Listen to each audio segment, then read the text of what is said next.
Cette semaine, à l'émission, le ravitailleur NCSM Preserver est conduit à son dernier repos. Les Jeux Invictus approchent à grands pas et on sait quels artistes les clôtureront. Et enfin, l'idée de privatiser la guerre en Afghanistan fait son chemin. Bienvenue dans la revue.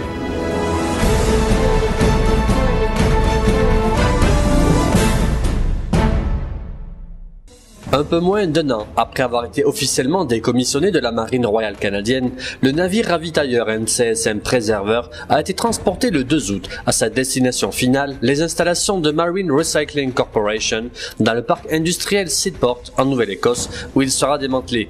Le contrat d'un peu plus de 12 millions de dollars prévoit que le Preserver ainsi qu'un autre navire seront complètement démantelés d'ici à l'été 2019.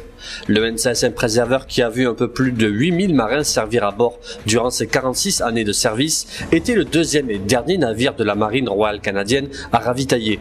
Après que son jumeau, le NCSM Protector, ait été lui aussi décommissionné après 46 ans de service en mai 2015, après qu'un puissant incendie ait ravagé la salle des machines.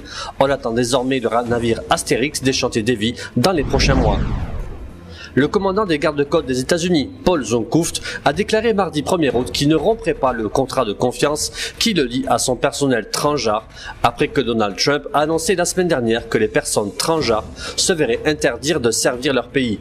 Expliquant qu'ils ne sont que 13 concernés dans les gardes-côtes, l'amiral Zonkouf a déclaré qu'ils ne sont pas nombreux, mais font un travail remarquable. Les forces armées canadiennes ont procédé cette semaine à la rotation d'environ 200 soldats qui participent aux efforts d'intervention d'urgence en cours face aux feux de forêt en Colombie-Britannique. Des soldats du 3e bataillon du Princess Patricia Canadian Light Infantry ont pris la relève des soldats du 1er régiment du génie de combat. La rotation a eu lieu à Williams Lake où a été aménagé le quartier général de la force opérationnelle terrestre.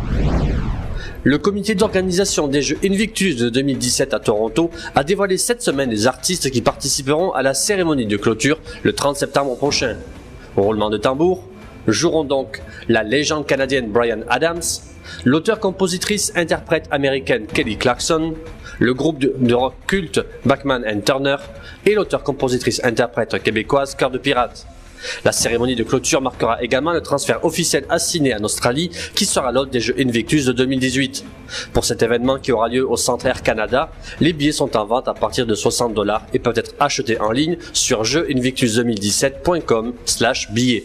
Les Jeux de 2017 présenteront des sports adaptés comme le basketball en fauteuil roulant, le tir à l'arc, la natation, l'athlétisme ainsi que le golf, nouveauté de cette édition 2017. Les 15 membres du Conseil de sécurité de l'ONU ont adopté samedi 5 à l'unanimité une résolution prévoyant de nouvelles sanctions sévères contre la Corée du Nord qui devrait priver ce pays de ressources annuelles estimées à $1 milliard. Nouvelle riposte au programme balistique et nucléaire nord-coréen, le texte représente un certain succès pour les États-Unis qui ont su convaincre leur partenaire chinois, premier soutien de Pyongyang, de renforcer la pression internationale contre la Corée du Nord. Alors que les droits des personnes LGBT sont battus en brèche dans l'Amérique de Donald Trump, ici au Canada, le chef d'état-major de la Défense indique plutôt que les militaires qui participeront à un défilé de la fierté gay pourront marcher en uniforme sans avoir à demander la permission. La directive du général Vance, publiée dans le Canforgen 107-17, fait suite à une initiative semblable prise plus tôt cet été par le commandant de la Marine royale canadienne, le vice-amiral Ron Lloyd. La situation dans le pays continuant de se dégrader, plusieurs se demandent au vu d'une récente décision de justice si privatiser la guerre en Afghanistan ne serait pas une meilleure idée. 2500 policiers et militaires afghans ainsi que 9 soldats américains ont été tués durant les 5 premiers mois de l'année. Le gouvernement américain de Donald Trump n'arrivant pas à se mettre d'accord sur une stratégie, plusieurs des proches du président auraient suggéré de confier les tâches de sécurité en Afghanistan à des entrepreneurs privés plutôt qu'à des soldats.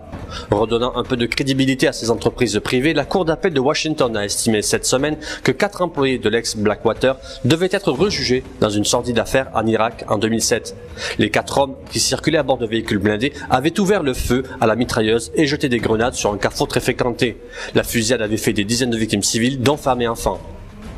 Et voilà, merci d'avoir regardé cette revue de l'actualité de la semaine du lundi 31 juillet au dimanche 6 août.